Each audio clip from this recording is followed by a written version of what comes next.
One. Hello, and welcome to JDUB and Friends live recording a podcast. This is episode number 20, and I have Madman back again. How you doing tonight, Madman? I'm doing well. How are you doing? I am doing not so bad. Got some new setup I'm trying to work with, so we're gonna see if it works in the future. Right now, we got the way I've been doing it, but hopefully, fingers crossed, we come through with some new stuff. But there's we'll edit that out because that sounds terrible. But man, The we infamous, are.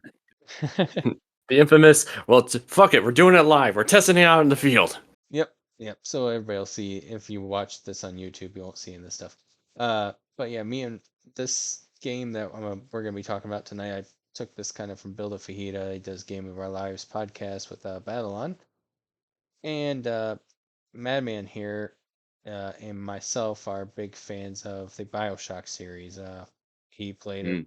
multiple times on his, on stream, and then he's done a let's play of it. But Yeah, yeah, a go lot ahead. of people do consider it to be like at least from my point of view, Bioshock is definitely one of the best first-person shooter franchises out there, and it's an amazing game. It's an amazing franchise. Definitely. Before we get into the meat and potatoes, which is, Bioshock, there's some news come out this week. Well, I guess not really news, but a show come out this week that's video game um, reference. The new Fallout show just came out on Prime Video. Are you going to check it out when it comes out, or since it's out now, I guess? Actually, my wife and I actually started watching that with dinner. Let me just say this: Amazon is holding no punches with this. They do stay loyal to the material, but at the same time, they have some freedoms and liberties with it. But let's just say definitely have a strong gut. Yeah, they definitely hold anything back. That's one of the advantages I think about like when certain streaming sites have access or they claim licensing deals with it because with Amazon they could just be like, yeah, we just want the license. You can do whatever the hell you want. We'll give you the money. Just make it. You want to make it as this. You want to make it as that. Just really just don't mess with the material. Kind of like how in a how many months is it? It's either maybe 9 months. WWE Raw will actually be going to Netflix, so hopefully a lot of people are thinking once that happens, they'll be able to swear a lot more. Hopefully they can cut back on how many commercial breaks. Seriously, it's folks. There's so many times near the third. If any time you hear the first hour will be commercial free, yeah, the final 2 hours are going to be nothing but ad every 25 seconds. So like Yep. YouTube. Yep, exactly. Yeah. Yeah, I was excited for that. That show looks good. I just have to get a Prime Video, which I haven't yet. But other than that, I mean, my wife and I just finished, uh, oh crap, I can't think of the name of the show. One Piece, the first season of that. That's pretty good if anybody gets a chance to watch it. I'm assuming And the live action, because if we're talking about yep, the anime, I'm gonna like, you wait, you actually finished it? You defied the gods? yeah, right. Yeah, no, we finished the first season of the live action one, so we're gonna see how it goes from there. Um, And and fun fact, in the live action, the one chef that works along with the I forgot the character's name, but he's the one who was always wearing the suit. The one hmm, chef is the voice of Ghost from the Call of Duty Modern Warfare reboot. yep, Which yeah, that's just hilarious. I'm just like, how did you go from being a hardcore soldier to being a chef? yeah, that was kind of different. Yeah, I mean, a lot of the live action stuff, Cowboy Bebop, I enjoyed a lot too. The live action one, a lot of people didn't really like it, but I was like, come on, the the the cast was great. They were following the anime very well, and then they ended it right when oh, why am I drawing a blank? Edward was coming in, and they left on a big old cliffhanger. Now it's like annoying because they're not picking it up. Prime Video's not picking it up. Nobody's picking it up right now for season two. So it's like, it's so annoying. Pretty much like that. Yeah, exactly. So, now that we got some of the news and some of our movies and videos out of the way that we like to watch, I have 5 questions for you tonight. Shoot. So, my first question for you, would you kindly tell me your favorite FPS of all time?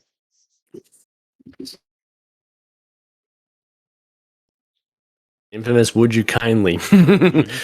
Damn, that's pretty tough because they can range from any. Let's just say my fun ADHD just makes me go back and forth between some of my favorite first person shooters of all time. Like right now, for example, I am going through the Far Cry franchise, but I mean the Bioshock franchise is definitely up there. It is definitely one of the top first person shooters of all time. I think it's just because Bioshock definitely just plays with the world. It doesn't Hmm. stick to the usual formula. It's just like saying, what can we do with like they're like, all right, let's give this character ability. How should we do it? Hmm, how fucked up can we get with it? To the point where it's like, well, we can have him inject a fluid into his arm to the point where he's rewriting it. Yeah, that sounds good. That sounds good. Bill, keep smoking that stuff and giving us ideas. I'm legally Definitely. allowed to do. Because I'm not gonna lie, the first time when they first announced Bioshock, that trailer, I mean, if you look at the trailer now and you look at the games in comparison, you would be like, yeah, they clearly had to make some changes. Hmm. But man, I played the hell out of that demo before the game release. I must have played that demo at least once a day for until it's really. I had a ball with it Hmm. because it was literally the demo was literally the first level of the game up until right after you get escape, and I think it's right after that you go to the medical level. But yeah, for a demo that gave you a whole chunk of change, unlike games today where they give you nothing and you give them everything. Exactly. Yep. Yeah. I mean, if I was, my top five's always kind of stayed the same in first person shooters, but it's like BioShock's definitely number one. Saigon Cat, who I've had on my podcast before, he's not a big fan of my number two, but Half-Life, the original. I think that's just one of the Awesome. great games. Red Faction would be three, and then probably put Halo 2 at number four, and yeah, I'll think of it later. But yeah, I mean, Yeah, yep. first person shooters are just so good, all of them. Mm. But since we're going, we're talking about video games tonight. What is your favorite game of all time? Damn. Again, that's it swings back and forth between, especially because I'm like, okay, first of all, yes, Bioshock is a good one, but also Far Cry 5 is also one of my favorite first person shooters of all time. And give me a moment, I got Steam in front of me. All right, can't, let's see. Oh, I got too many here. Well, right off the bat, I'm also a huge fan of the WWE games. I mean, like all of them have like their unique stuff. Like if we went through when Ukes had it, SmackDown Ukes had, and then we went into SmackDown versus Raw territory, which that was awesome. And then 2K took over. It's just honestly, it's like I don't have much of a favorite. It's much more of like, what do I want to play? Like, what am I in the mood for? Am I in the mood for like something fast paced? Am I in the mood just to chill? Am I like, what am I here to do? I mean, you can also throw Helldivers in there because it's one of the best multiplayer games to play right now, especially if you're a person who's like, oh, I've been a fan of games like, well, like just cooperative games working for one objective, like Left 4 Dead, for example. Hmm. Now that was also a good multiplayer, and Left 4 Dead 2 is just is a modder's paradise. I mean, even Russian Badger said it. How often can you be Master Chief holding a 357 Magnum with your teammate as a pickled Nicolas Cage shooting Elmo True.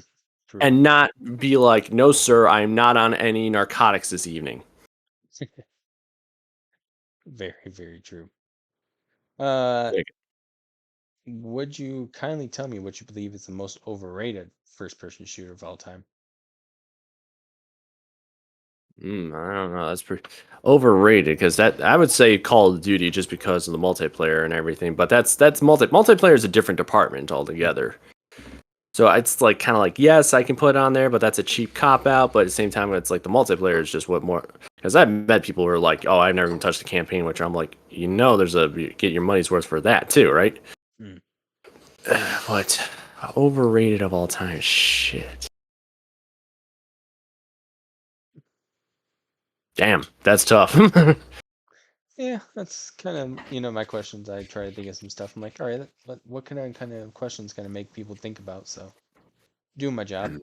Mm-hmm. Uh, well, Uh, oh, good. because no, it's just like for overrated. I just feel like Damn, because I mean, like, there's some games out there I'm like thinking when you think first person shooters, you think of like these specifically these games. So it's not like it's like I'm not saying they're bad. I'm just saying they're just more like so definitely Call of Duty is definitely on there, but I can also kind of in a way say like Halo because that was one of the first like games that really. But at the same time, you can also say like first person shooter wise, you can also say games like Counter Strike or something like that. I would say though, if we're talking about games that are like most overrated of all time, I would say also right now, I would say like Fortnite is also one of those games right now, Mhm. just because there's so much you can do with it. Yeah. It's almost gotten to a point that it's like Fortnite's slowly becoming Gary's mind. It's just to the point where you can be like, you can create all this crazy shit in such a small game. Yep. Very true. I agree. Uh, my next, second to last question for you. In video games, villains are, really important. What is your favorite or even the best villain in video game history to yourself? Mm. Well, first of all, yeah, I would definitely say I got a lot of them on there, but I would definitely say, like for example, definitely in Bioshock we have Atlas slash Fontaine. That was a good Mm. twist right there because I always thought I'm not gonna lie, the whole entire time when he was doing that "Would you kindly" thing, I always just thought like the guy's just polite. Yeah. But also with that for villains, I got to go also with Voss from Far Cry 3 because that I mean Voss was originally not intended to be in that game. Voss was only created because one of the actor, I know his first name is Matt, I forgot his last name, but one of his friends said, "Hey, you should do a monologue for this game." He did a monologue for Mhm. Ubisoft and everything, and they just were like, "Oh, we got to add him into the game," and they just literally created this new character specifically just to put him in. I mean, his infamous "What's the definition of insanity?" speech is still up there with just like, yee. And then for other villains, I got to go with the Seed family from Far Cry 5. Okay. Because each of it's like they're all of them in their own way are sick and messed up, but at the same time, each of those members of the Seed family represent a different style of what cults use to actually manipulate people to actually join them. For example, like with John Seed, his way of just basically like manipulation by like sadism. Faith Mhm. was manipulation through the bliss, which is basically representing chemical slash drug manipulation. Jacob is done through just brainwashing tactics, and John is just not no Joseph Seed is doing all that. But then again, in Far Cry New Dawn, Joseph has kind of like realizes I may have fucked up.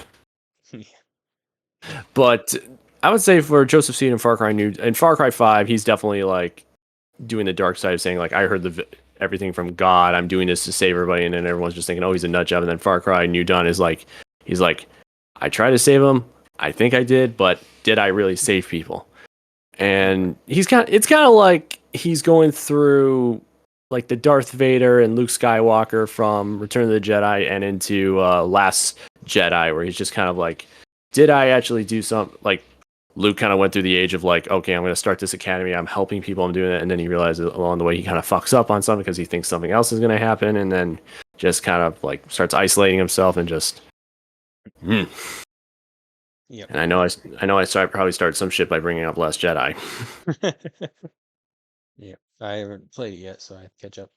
Um, Now, since we are talking about Bioshock, the last question I have for you, who is the most underrated villain in the Bioshock series?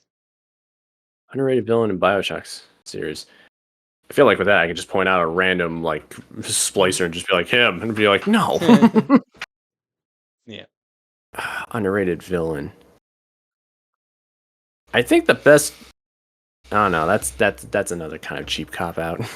I was gonna say that one CEO in Bioshock Infinite, Fink, who is basically because there's one part in the game where you actually get into the industrial section, and you see these two guys bidding for a job for that day, but it's sad because they're literally going down in price and time. They're like saying, "Oh, I can do this job in like 20 minutes for like $5." I'm just like, and now that I think about it out loud, I'm like, is that what today's workforce is trying to play?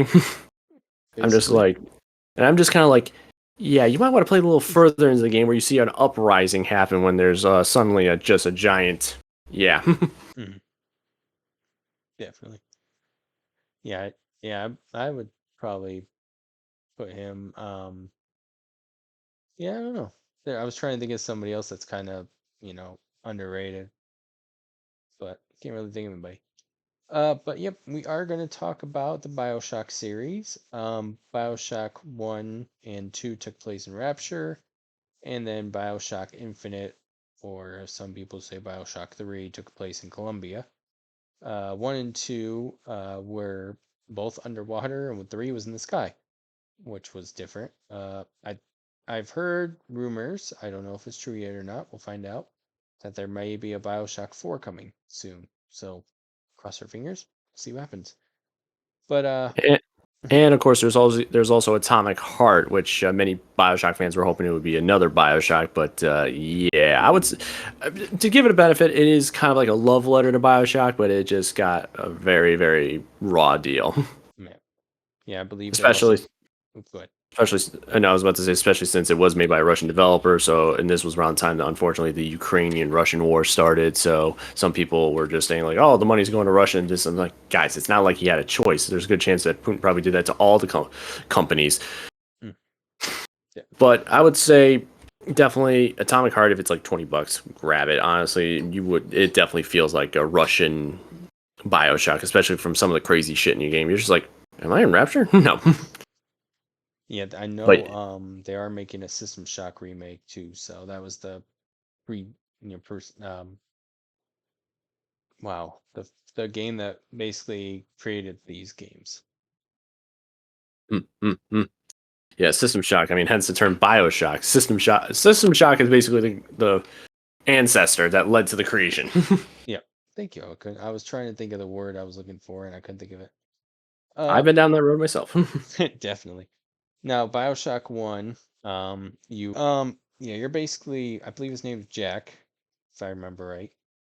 Yep, that is correct. That is his dub name. Which at the same time, I think maybe they went with Jack because like maybe a reference to Fight Club, since the one character was the narrator, or Edward Norton's character is Jack as well. Yep.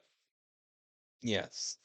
So Jack is in an airplane at the beginning of the game, uh, gets, I think, hit by lightning or something happens to the plane. I don't remember exactly. It's been about a few years since I played now. But basically, the plane crashes into the sea, um, and you're all of a sudden you're just floating there and see the plane go by you and everything like that as you're swimming back up the. I will say the water physics and the water looks in this game beautiful. Just the way they set. I mean, oh, beautiful, beautiful. Go up to you pop up out of the water and you see a big lighthouse, and you go inside this lighthouse and it takes you down to Rapture, which is an underwater city that was created by Andrew Ryan, who created, I think, in the 40s, if I remember right. Basically, he wanted it to be where he could, or the people can control their own destiny and stuff like that, be able to do what they want to do. But then he kind of got a little bit, I would say, overpowered with all that and just kind of started taking charge over everything that was going on. Um, they eventually laid you into what they call plasmids, which are kind of like magic, I would say, in the best way to explain it. Uh, what was your favorite plasmid, Madman? Hmm. Yeah, I mean, I got to go with the lightning one because the lightning was pretty much my utility tool. Nice little stun weapon. Plus, it help you with using the melee weapon. Zap them, then whack them. The 1-2 punch. But also, at the same time, if the enemy was in a body of water, you could just shock the water and just take out a whole party of them. I mean, that was pretty much an achievement tied to it called, I think it was like Toaster in the Water or something. But Yeah. I mean, but then again, the B1 was also kind of cool. There were some plasmids I just collected because that was the other thing I liked for detail was every time you leveled up the plasmid, you could see it more on your character. Like in the beginning, the lightning was just like barely flickering, and then by level Mhm. 3, your veins were basically lit up like a neon sign. Yeah. And as the other ones kind of got more evolved, I thought the B one was like the grossest one because it's like when you have it fully evolved, it's just all hexagon and stuff. You have bees crawling in and out. It's just like, so if you have a fear of bees, that's clearly you're going to be your favorite plasmid. Yeah, definitely. Um, Now they have what these little sisters and big daddies that are the ones that carry the atom. Basically, the people have that plasmids. They have atom in them. It's a gene, um, gene altering substance. Basically, just trying to think how to explain it without sounding dumb, but that's the best way I'm explaining it. And basically, the little sisters have these guns that they suck the atom out, and then they drink the atom and use it. Um, Now the Big Daddies were crazy scary. Do you remember how he reacted to seeing the Big Daddy for the first time? My me or the main character. You. All I can say is just seeing a giant mechanical creature run at you full speed with a drill. That's always nightmare fuel. Mhm. Especially if they get the jump on you, then you can just clearly just scream. Yeah. Yeah, I remember the first scene that well, second scene, the first legit scene that you see in the Big Daddy. You're basically walking up on top of this stage. You're above the stage and the lights and everything like that, and you're kind of walking through, and you get down to the level where the Big Daddy actually is, and you can see the power with the drill he has. He has a drill in one arm, and then he has a fist in the other arm. Um, and you just see the power of the drill when they actually bring one of the splicers, which are main villain type characters for the game, besides the main bosses.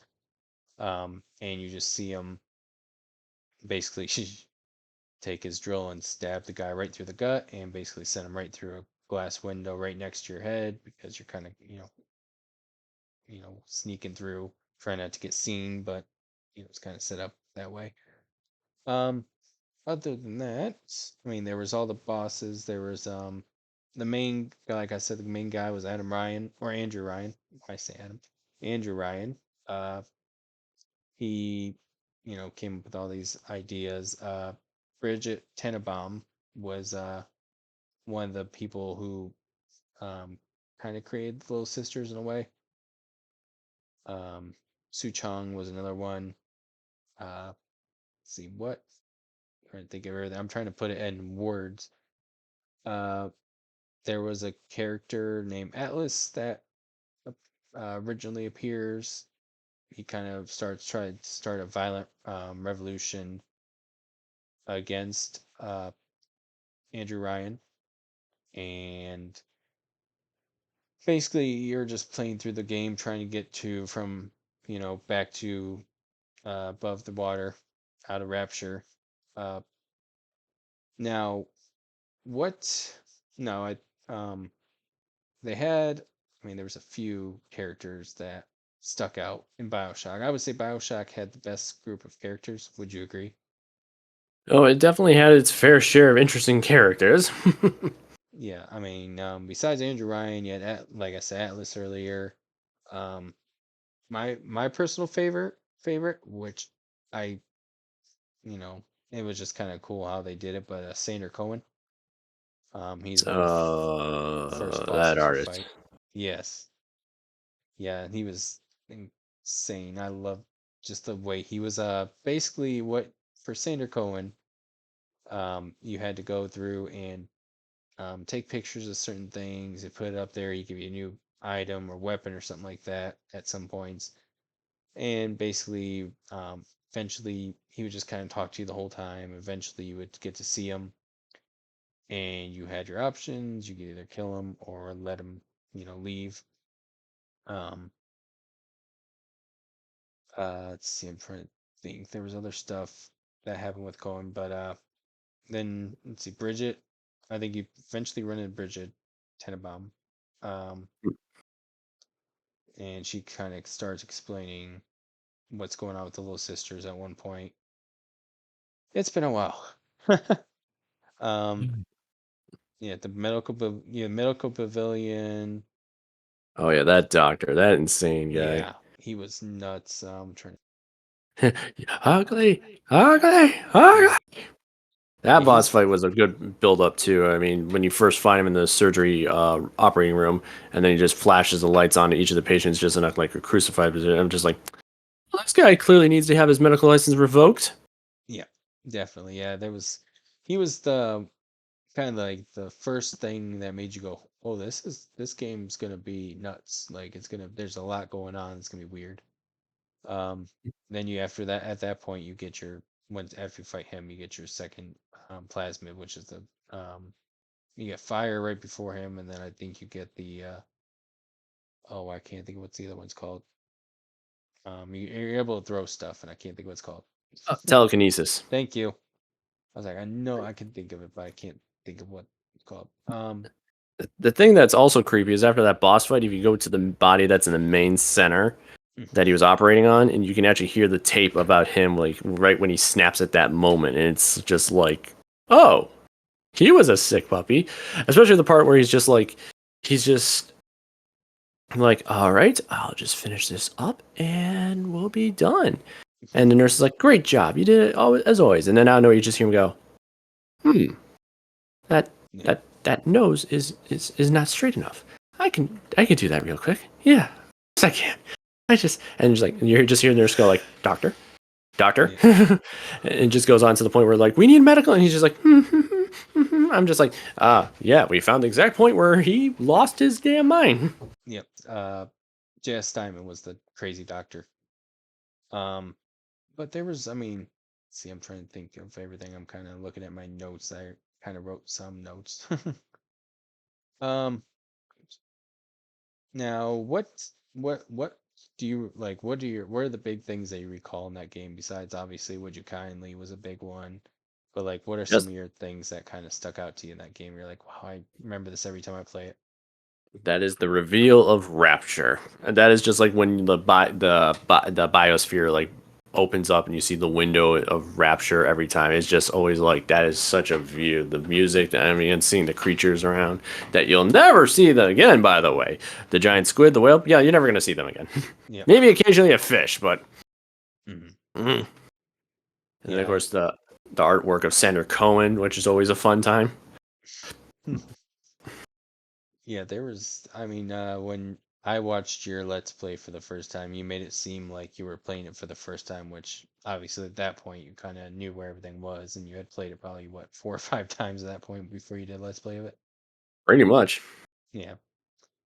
So, watching him, there is a reference, which is funny to Half-Life, because they literally at the beginning of the game, you're, unarmed, nothing you can carry. So you basically walk through after a splicer tries to get into your bathysphere, and you walk, and they ask if would you kindly pick up a crowbar or something, which a crowbar was the main weapon in Half-Life, so that was kind of a cool thing. You actually get a wrench instead of a crowbar. But Mm, mm. yeah, there was let's see how many there was what 5 different splicer enemies. There was the Houdini splicer, which was nuts. Houdini was so crazy. They just disappear. All of a sudden you hear them, hear a noise and you're like, what the heck? And then all of a sudden they pop right either right behind you or right in front of you. After a while, when you actually Sander Cohen, when he gives you the camera, you actually start taking pictures of enemies, big daddies, stuff like that, where you can actually get their weaknesses, or you can learn more about them, and goes forward from there. Um, Mm, mm. Now, when you got to um, the twist for the first time, was that the biggest twist you had ever seen in like your life at that point? Video games and movies and stuff? Um, I would say, I mean, this was around time where, I mean, I have definitely seen Fight Club by this point, but I will say this though, would you kindly, would you, after you started doing that, I was just like, what the hell is, and after all the times they brought up, like, would you, I was just like, wait a minute, oh no. Because I was just thinking, I always just thought this guy was just polite. Mhm. But yeah, later they figure out that the infamous "Would you kindly" spoilers by the way, people. But then again, the game's 20 years old. The infamous "Would you kindly" is a trigger word in order to control somebody.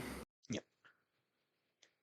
Yep. And the reason that Jack is brought down, I believe, is because of Fontaine, if I remember right. He's the one that kind of starts trying to bring him down and do everything to, get Andrew out of power and everything like that too. Mm-hmm. Uh, Now, there was DLCs that came out for Bioshock 1. I haven't played those yet, sadly. Um, They were just mainly like extra plasmids and stuff. They weren't really yeah, like game. It wasn't no Bioshock 2 where yeah, they added a whole nother section. It was just most of the stuff they added to Bioshock 1 was just like extra plasmids. Most of the time I barely used them, to be brutally honest, mm, because sometimes I forgot they were even there because the game was fine without it. They didn't even have to do it. yeah. Yep. And then, um, yeah, I'm thinking of Bioshock Infinite because I went ahead when you go back to Bioshock or it's the first game where you're back in Rapture before everything goes haywire, which was great. Um, Bioshock 2. Now, that one was a lot. Well, all right. So it was different from Bioshock 1. Basically, instead in Bioshock 1, you become a big dad. You get to dress up as a big daddy for what, about 20 minutes, 25 minutes, would you say? Yeah, it was definitely in Bioshock 1. The Big Daddy suit was definitely like the final act. Like we're talking like I mean, it can feel longer because it was an escort mission, so it could be definitely a little bit longer if you're not good at it. Yeah. But yeah, I Yeah. would definitely say like maybe yeah, definitely the final act. Yeah. Yeah, they wear so and actually before we get to Bioshock 2, the one of the most iconic scenes of Bioshock 1, that they bring back about well, sort of you can bring back Bioshock 2 is right before Would You Kindly is shown what's actually going on with that whole line. Andrew Ryan stands in front of you talking about Fontaine and the whole situation. And all of a sudden, you take a 9 iron to his head, which, because Would You Kindly is used. And yeah, you basically kill Andrew Ryan with a 9 iron. And everything after that just starts with the Would You Kindly. And you start figuring stuff out. The brain, your brain starts, clearing up. You're able to not, be attached to that word line anymore. And then you eventually be Atlas at the end, well, Fontaine, whatever you want to call him. But that final boss also was different. I feel like he was the weakest boss in the series, I in my don't know. opinion. I thought the final boss of Bioshock 1 was actually well balanced. It's like not to skip ahead or anything, but I would definitely say the boss fight for Bioshock 2 was definitely the weakest because that one wasn't even a boss fight. It was like a standoff. It was Yeah, just it was a stamina run. yeah, I agree. Yeah, I forgot about that one. But yeah, he basically in Bioshock One, he is basically just a blue guy. He's like part of the Blue Man Group at the end. What Fontaine looks like. Now the second one, like I was saying, you become a big daddy. At the beginning, you're a big daddy, your own little sister, which is kind of cool. Um, the main villain in you know what? I'll let you tell a little bit about Bioshock 2. All right, so for Bioshock 2, you definitely return in this one you play as Delta. Delta is the very, very, very first model of the whole Bioshock of the Big Daddy. Uh, I almost call it automated line, but like models of the Big Daddy system. Basically, the main idea originally was for Big Daddy was to protect the little sisters when they were harvesting the atom off of a corpse. The main idea, however, the only problem was with Delta. The main idea with Big Daddies was once the little sister is safe and secure at another location, they would just wander off. The problem with Delta was they would bond so well with the little sister that it become like a father daughter bond to the point where they would only follow one around. But the main idea was they wanted the Big Daddies to kind of like move around constantly, not just stick with one individual one. So basically, all of the Bioshock 2 is just reuniting with your daughter, the little sister. Which I'm not gonna lie, when I was a teenager when I first played it, I was like, "What the hell is this even thing?" Now, as a person who's older, I'm like, "Oh, I get it." So that's another thing about the Bioshock games is sometimes or just rules with video games themselves. Playing video games that you used to play as a kid when you're older, you definitely pick up on some things, you understand some things a little more. And Bioshock is another one of those things, Mhm. especially when you're older and you play Bioshock Infinite, and then you're realizing, oh yeah, I need to. But I would definitely say play that game with a, I don't want to say open mind, but just Hmm. Be ready because this is definitely a game that I would pretty be sure that people today would be like screaming on the internet to cancel. But it's like, guys, you have to understand that these games, the Bioshock games, are completely different. These are games that are as well as also. I mean, I'll explain when we get to Bioshock 3, but it is definitely it taught me something that I'm like, oh, wasn't expecting that. Yep. Bioshock 2 also, your daughter or your little sister, is Eleanor, who is Sophia Lamb's daughter. Um, Basically, a game starts really fast and really hot. Basically, your Delta, she makes you take off your helmet. Basically, it's a would you kindly type thing, but a little bit smaller setup for it. But yeah, basically makes you kill yourself. But that was 10 years in the past, and then 10 years in the future, you wake up resurrected by a little sister that is told to help by Eleanor. Um, Eventually, there's in the new one, there's the big not big sister. What's she called? No, it's She Big Sister. okay. I was like big sister. I think I was like, is that right? Yeah, big sister. Which she that was kind of scary too. I would say if I was in outside the Big Daddy costume, I think it'd been a little bit more terrifying, just because of the quickness and how she moved. But in the Big The Daddy suit, you kind of screaming. felt, yeah, the Big Daddy suit, you didn't feel as I felt like I wasn't as threatened in the second one as I was in the first game. Um, but yeah, Liam wants to take over, kind of run Rapture. Unlike Andrew Ryan, she wanted a lot more power than Andrew Ryan wanted, and it was just crazy things like that. Um, Eventually Delta actually dies in the end, gets wounded by Lamb that she set a trap. Spoiler alert, sorry. But the endings in these games are influenced by how you interact with little sisters. So like in the first game, if you killed so many little sisters, you get the bad ending. Same as in two, you get the bad ending depending on what happens.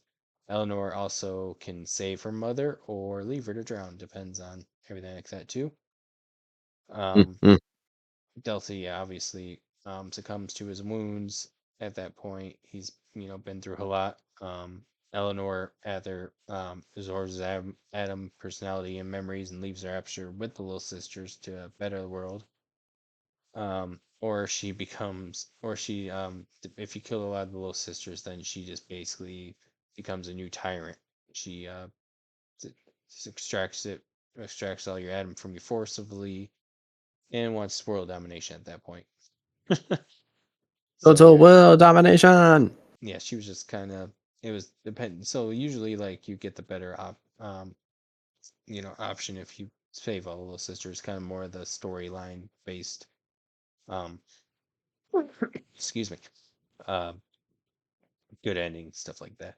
Now with Bioshock 2, which was, I don't know if you ever did it, but the Bioshock 2 came out with uh multiplayer, which was so much fun. The multiplayer was great in Bioshock 2. You also had the single player campaign expansion Murderer's Den, which was released in 2010. Yeah, was remastered for the PS4, Xbox One, Nintendo Switch as part of the Bioshock collection, which was 1, 2, and 3. Um, Now, a lot of people going back now and playing it again because of the story, like people are like expecting Bioshock 2 to be Bioshock 1 again and just the way it is. But now people are going back and playing again and they're enjoying it a lot more than 1, which is weird to say. I would say the story is a little weaker than 1, but the gameplay and the way that everything goes in 2 is a little bit better than 1. Um, Mm-hmm. Especially since you can actually in Bioshock 2 use both your weapon and your plasmid at the same time. It wasn't until I went back and played Bioshock 1 where I realized, oh, I gotta switch between plasmid and my weapon instead mhm, of having both up, yeah. which I was like, damn. Yeah, they did a lot of changes in 2 that was kind of like, this is nuts. But yeah, sorry. Yeah, the Bioshock 2 story, it was actually story driven, which is kind of cool multiplayer mode. Called Fallout Rapture. You're basically playing one of the Civil War or citizens of Rapture during the 1959, 1960s Civil War. Basically, your Sinclair Solutions asked the citizen to test out weapons and plasmids as part of rewards program. You get up to level 50, and then you can restart again at level 1 and go back up to level 50, which is one of the 5 trophies I don't have for Bioshock 2. Um, but there are 7 different game modes. There was a deathmatch, which is survival of the fittest, civil war, capture sister, which is basically capture flag mode. Turf war, you basically are protecting a certain section of the map. Um, there was new weapons, new tonics, new plasmids unlocked, audio diaries that became important in the player's apartment. You got your own apartment. It was really cool. Did you play a lot of the multiplayer? Or not really. Nah, I didn't play a lot of the multiplayer. I really didn't get into multiplayer until maybe a little bit a while later. Usually, when I played video games, especially like games like Bioshock and stuff, I was like, I want to kind of keep it as like single player just to enjoy. Plus, at the same time, I just kind of was looking at it, like Bioshock didn't really need multiplayer. This was around the time where I think a lot more games started getting multiplayer slapped onto it when it didn't need it. I Yeah. still remember with Spec Ops: The Line, one of the developers in an interview said we didn't even want multiplayer. Forcing multiplayer on other games that don't need it is like a cancer. And I'm just like, yeah, because this is a game that's just main story and not doesn't need that. Hmm. Yeah. Now, Bioshock Infinite, kind of like tried to change, um, and adapt, kind of, well, it kind of changed the way that 1 and 2 were played now with this one because there was a lot of different weapons. There's different powers, there were upgrades. Uh, you could only carry 2 weapons at a time, which was really weird. Um, but you could use instead of what's the word I'm looking for? Instead of plasmids, they had figures, Oh which were yeah. cool. Lightning, there was disable enemies by launching them basically in the air, which was kind of cool. You could control enemies or machines. Basically, they were everywhere. You could do whatever you wanted with them. They were really cool. Your play is Booker DeWitt, um, who was one of the he wasn't a character from any of the Bioshock games, but he was explain. He was a detective trying to find Elizabeth. He was sent to Columbia to find Elizabeth, who has the ability to open tears. Basically, imagine tears are portals and portals. Easiest way to explain it. Uh, she's confined in the city of Columbia, and she's guarded by Songbird, which is like a large robotic-like bird. If you played Sly Cooper, it's basically that bird. Um, now in excuse me, uh, you're kind of going through trying to find her. You eventually find her. There are some, I will say, very beginning of the game, there are some um,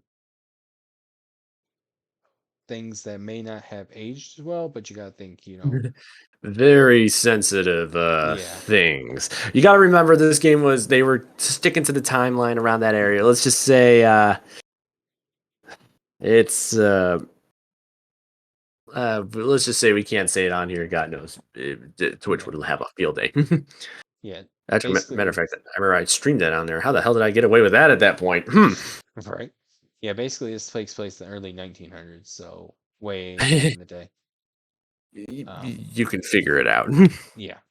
He is recognized Booker after basically at this one scene that basically starts the whole thing. He has a number on his hand, 76, I believe. Really, it was And 76. I thought it was an A on there. I thought it was for like anarchist or something. yeah, I think it's 76. Hmm. But yeah, he is recognized as a false prophet. Basically, the Antichrist of the game, and what they call him, the false prophet, for that reason. Basically, they think he will corrupt Elizabeth and overthrow Columbia, stuff like that. Um, you eventually find Elizabeth, you free her from her tower, which was crazy. Uh, she Oh, sorry, was. I'm hitting my mic from my phone. You're As good. well as also, if you look at the how the tower falls and everything that happens, you can kind of be like, oh, there's another thing reminder of yeah. Hmm. Yeah, there's now you there there's a plot, they did a plot twist in this game too. I don't know if I consider it as good as the first game. I kind of feel like they kind of just threw this one in there. What do you think about that? Oh, were we talking about like the very ending of Bioshock Infinite? Yeah. Okay, I will say this though, with Bioshock Infinite, it actually is a game that talks about like multiverse, multiple realms, and stuff like that. Honestly, this is the first game that kind of taught me about the multiverse before Marvel turned it into a fucking engine for all their movies and everything. Hmm. But then again, Marvel has also been doing this for centuries too. So whatever you want to put it as. But yes, but because I remember one person joking on the internet when they did like one sentence explain the ending to video games, and when they got to Bioshock, they're like, "You require a degree in in quantum physics to understand." I'm just like, well, he's not really wrong. No. Because you have to understand basically, because in these realms, like for example, is in a realm where, oh, it's science and it's anti-government, it's well, well, it's just they don't really believe in a government or a religion, so it's mainly science, art, and stuff like that. Well, Colombia is the exact opposite end of the spectrum, where it's religion and government up the freaking wazoo. Hmm. I mean, don't get me wrong. Columbia was cool to look at. I mean, when they released Oh the yeah. trailer first time, and we're like, "Oh, we went from under the sea to now up in the sky." I'm like, "All right, now we're playing. We're having fun." And the vigors were definitely fun too. It's just, it's not very often that you find a game that tries to portray John Wilkes Booth as a saint and Abraham Lincoln as a villain. It's let's Hmm. just say, yeah, it's not very often you come across a game like that, and you're like, "Oh, that's not good." Yeah. But I will say this though, the ending is definitely very trippy. It's not unpredictable because I had a feeling like I'm like, all right, we're gonna be playing with how this girl is booking to wit. This is gonna be something that's gonna be like involving both of them. But the ending, I'll say, is it definitely is kind of like I like to call it's definitely a cliche that I definitely like called a noble sacrifice, where he realizes if I want her to be safe and have none of these other worlds exist, I'm going to have to bite the ultimate bullet, Hmm. and he and does so. If you choose to do that ending, you could always just do the other ending where you walk away. Yeah. Yeah. But I would say this: I would still say, out of all the endings, the good ending from Bioshock One is still like the best one Mm. Yeah, by because far. and basically the main bad guy in well, main bad guy is Comstock. Zachary Mm. Comstock. Now, what he was saying, basically Marvel multiverses, basically Booker DeWitt is Comstock in every other multiverse, which I was like, okay, I guess. And yeah, so basically in that one, if he was, if he accepted the baptism, that's actually what turns him into Zachary Comstock at that point, which I was like, okay, I guess. um but there's a post-credit scene which leads into the DLC. Basically Booker awakens in his apartment in 1893. He calls out for Anna, opens the door to a room before the screen, just cuts it black. And then you go, um, what's the name of the DLC? I can't think of the name of it.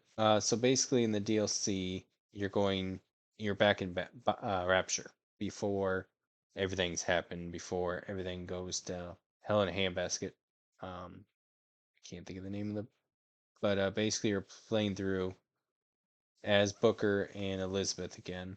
Um, See if I find the name of it. I had it wrote down, but I can't find. It's not Under the Sea. Some they definitely try to make it like a noir film almost. Yeah, Burial at Sea. That's what it was called. Yeah, but it's Burial at Sea. It was 2 episodes. First one was released in 2013. That's games. Huh. All these games are about 20 years old now. This one's 10. But yeah, basically Burial at Sea, which is a story-based expansion that was set in Rapture, which was so cool. I enjoy Burial at Sea um, a lot actually, which was really weird to say. Because it's basically Booker DeWitt's the private detective, Elizabeth's effeminate.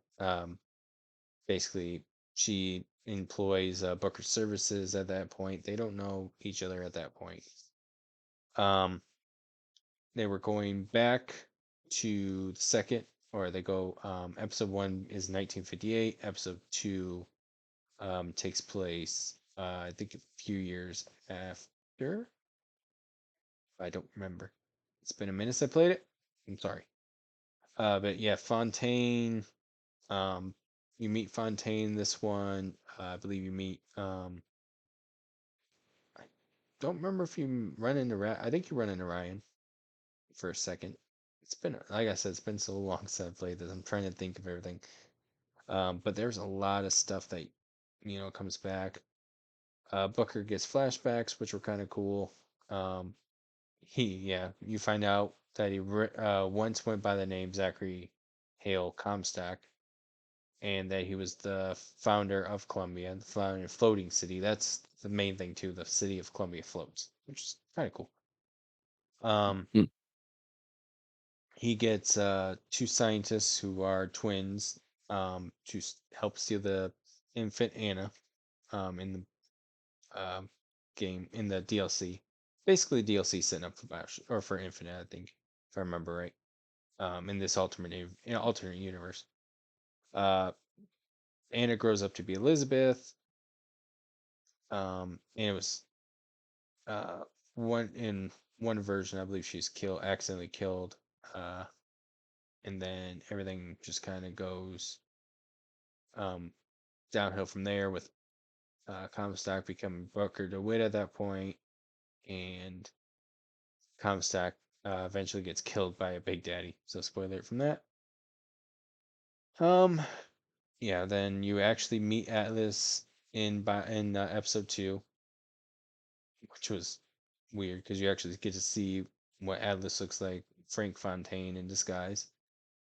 Um, basically, you're in the second little bit, you're playing more as Elizabeth than you are Booker DeWitt.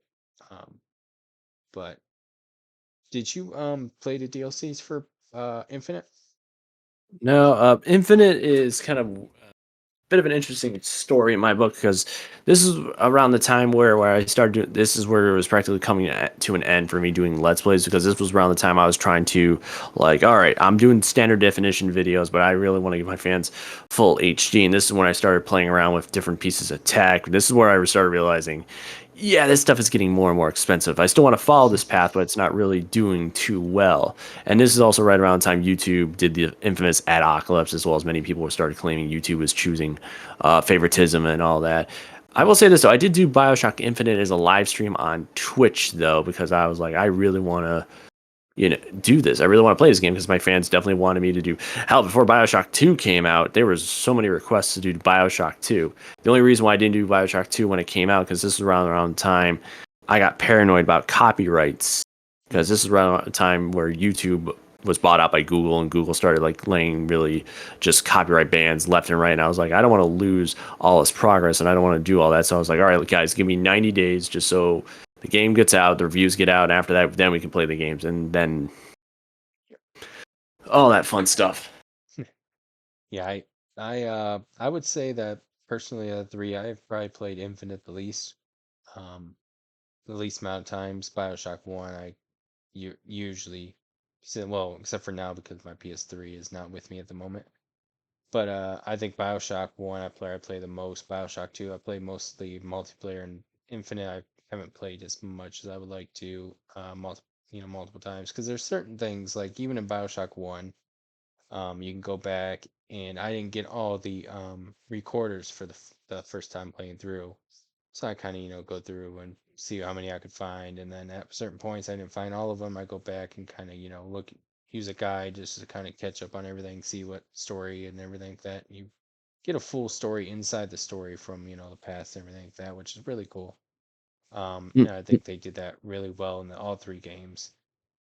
Um, do you have a favorite main character from the series? Like, are you a fan of Booker? Are you from more of Jack or Delta?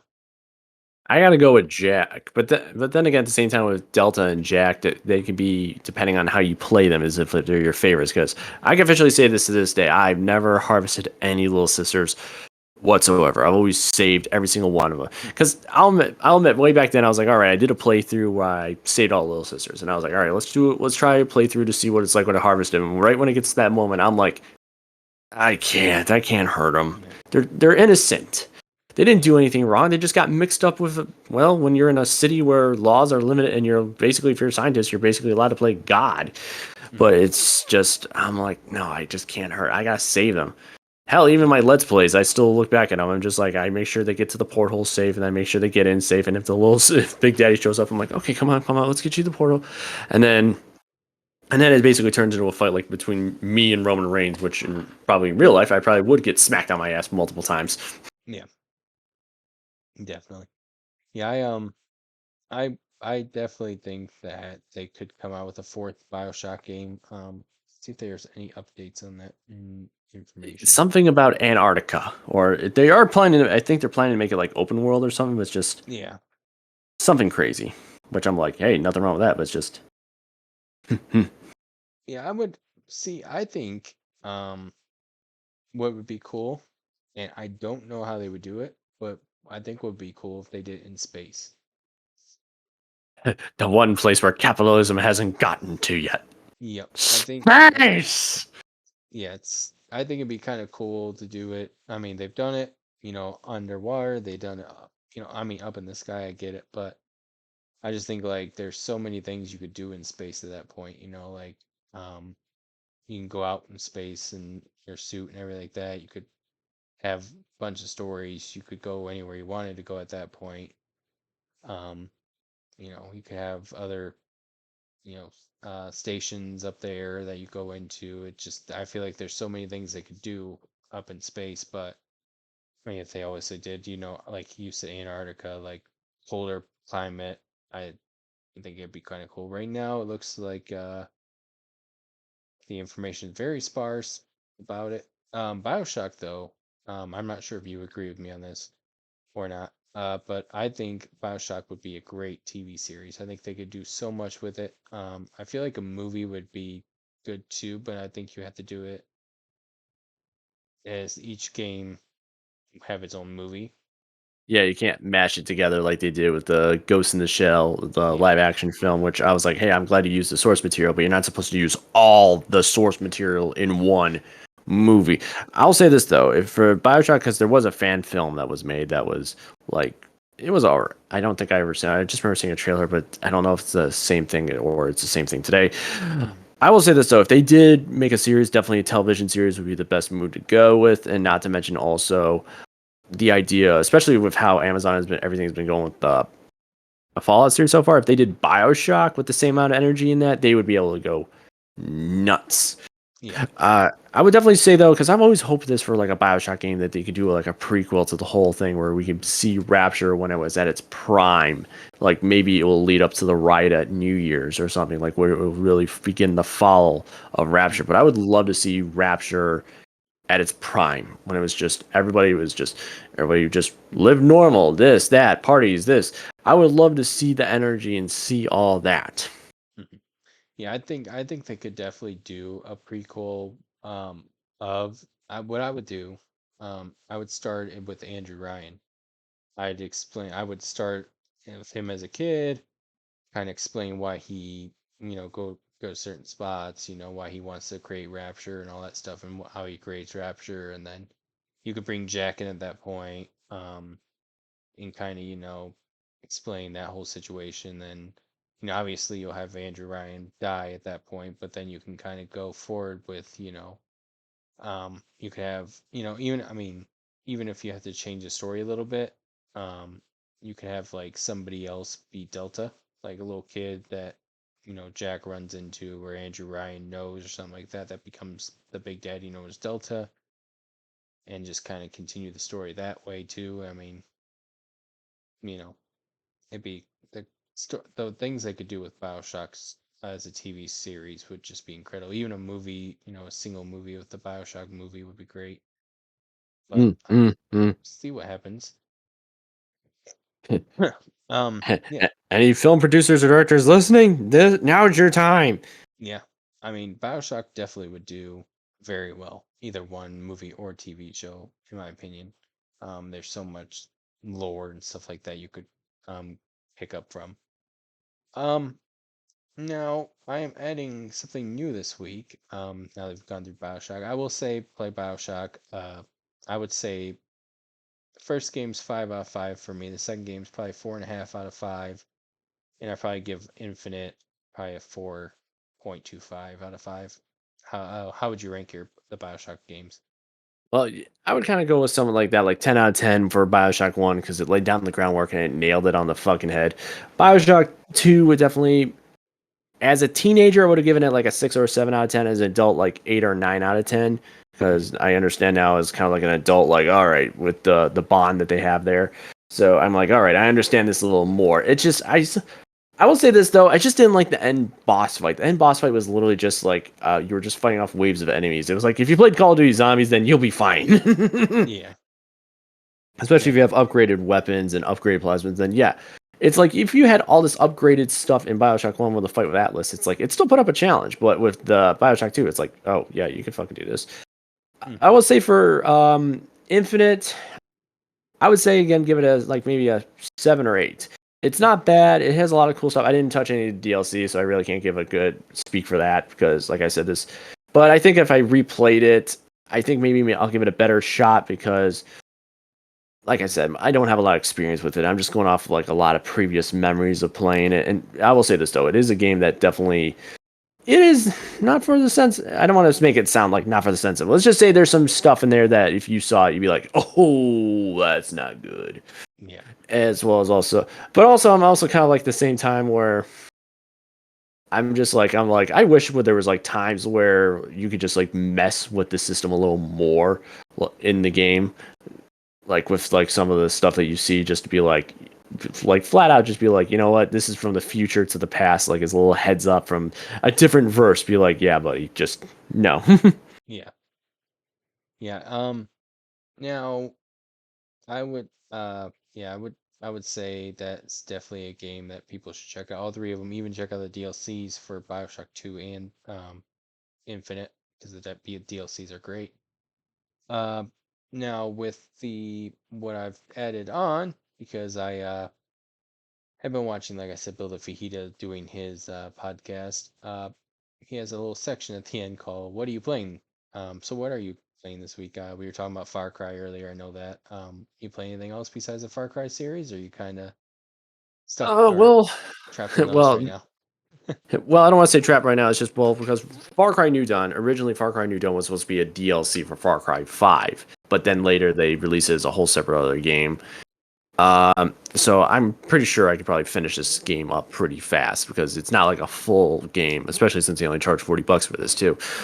I definitely do a lot of work with Helldivers once in a while with my friends and my wife, especially since, like I said, that's a cooperative game that you could just pick up and go. Plus, it is just it's fun as well as Mhm. it's a parody, folks. I know there's some people who are like, oh, it's just like guys, it's a joke. It's Yeah. literally right now. It's a space D&D session being run by one dungeon master by the name of Joel, and there are moments that can get frustrating, trust me. There are some game mechanic, and this game is only like a couple months old, so give it some time. Mhm. But the fact that it's picked up this much steam in only a couple months, that should be a like a and that should put it in perspective. Yeah. I feel Definitely. like after Far Cry, definitely I want to get back into Cyberpunk. I never finished Cyberpunk 2077 because I just, like I said, there's ever since I stopped doing streaming and content creation, I can actually play games at my own pace or on my own focus. Mhm. And then after that, I definitely want to probably in between all that, probably do play the WWE games I have. Yeah, yeah, I'm about to say Cyberpunk 2077. Don't feel bad if you didn't beat it or didn't, finish it. Neither did the creators. But no, well, they finished it now. Yeah, eventually. uh, no, they did it all right. It would just if they would the reason why they released it in such a state was because it literally got to the point where the fans went batshit nuts on them to the point they were like, "Fine, here," and then they're like, "Why is this game broke?" I'm just like, guys, this Mm, is why we should just stop fucking asking shit. It'll come yeah, out when it comes out. But Cyberpunk was definitely an example of like Project Red could have just been like, you know what, fine, fuck it, here, and not touch it again. But they were like, no, we will fix this. And yeah, once the 2.0 update came out, they nailed it on the head. Everyone was like, oh shit, they actually did fix it. And it's like, yeah, it just needed one more year. It's just some people just decided, I'm just going to scream in your eardrum for a second. And now we're in this era of gaming where it's like what the fuck are we even doing anymore with games? This is another reason why I'm like replaying all my older stuff is just because a new game gets launched and let's face it, right out of the gate, there's gonna be problems and issues with it. As well as also, I mean, even for example, like right now what's going across the internet is with Ubisoft and mm, the Star Wars Outlaws. Like a lot of people are saying they're gonna boycott it, which I'm like, okay, I know whatever you guys choose to do, fine, that's your own provocative. mhm, I probably won't pick it up day one, mainly just because I already have a backlog of all these other games I want to play. So, and we're now in an era of. I used to be a person. Well, now that I'm not doing content creation anymore, I'm just like, oh, I can play games at my own pace now. One of the best blessings ever resurrected. But I'll say this. I'll say this is one of the things though. Is just it is indeed one. Wait for the game to be released. Two, give it time for updates and fixes. And three, maybe some sales and stuff.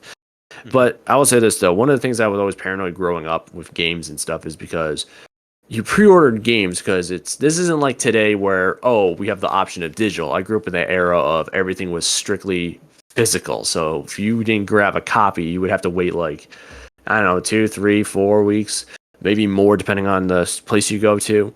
mhm. But yeah, it's just back then pre-orders were big, and today it's not so much, especially since everything can just be done digitally. Especially since I prefer a lot of PC work. I mean, I can understand buying a copy physically to like for like preservation stuff, especially now that some stores are not even saving DVDs or Blu-rays. They're just strictly just like, oh, everything is just download. Yeah. Y- But Yeah, the one I mean, thing about digital that I'm kind of worried about is like, what was the game that just, uh, I forget the big game that just was delisted and a lot of people lost it. That would be the one thing I'd be worried about is like they lose, the ability to actually put that game out and stuff like that. But I don't know. I like the physical card. I like having the physical disc in my hand. I always like that. I don't know why. no, there's nothing wrong with that because especially since some box arts, the art is just amazing to the point where I'm like, Mhm. there's some games where you're like, you could just put this and sell it as a poster or a work of art and just be like, yeah, I'll buy that for a couple hundred. Yeah, definitely. You know, Oh, good. oh, Bioshock is Bioshock is one of them. Scenes from Kingdom Hearts or something like that. We're talking just, yeah. Yeah, yeah. I mean, here, see if I, yeah, like oh, please, please don't be too shiny. But Bioshock has the Big Daddy in the front. It looks kind of. I don't know if it's better with my. There it is. That's better.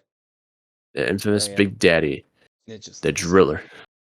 Remember when it was? That was a funny thing too. Is I think originally, yeah, Bioshock was supposed to be a Xbox exclusive, and then it came on the PS3 later.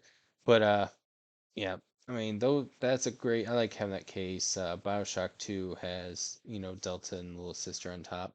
But yeah, there's a lot of physical games. I'm like, I need to get this one just to have it. So I'm actually right now. I'll give you guys a little backstory. I'm actually trying to get some of the Sega consoles. So I have a Dreamcast. Had a Dreamcast growing up.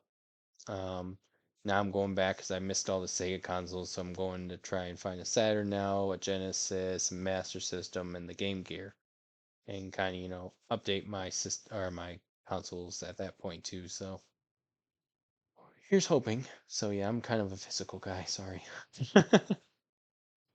but Nothing wrong with that. no. But I want to thank you for being on this podcast.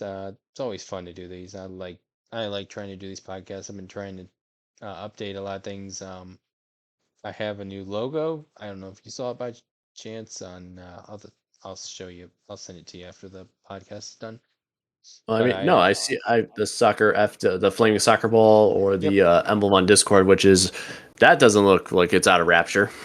Right. Yeah, the podcast one is. I like that one too. So that's shout out to Cracker221 for that.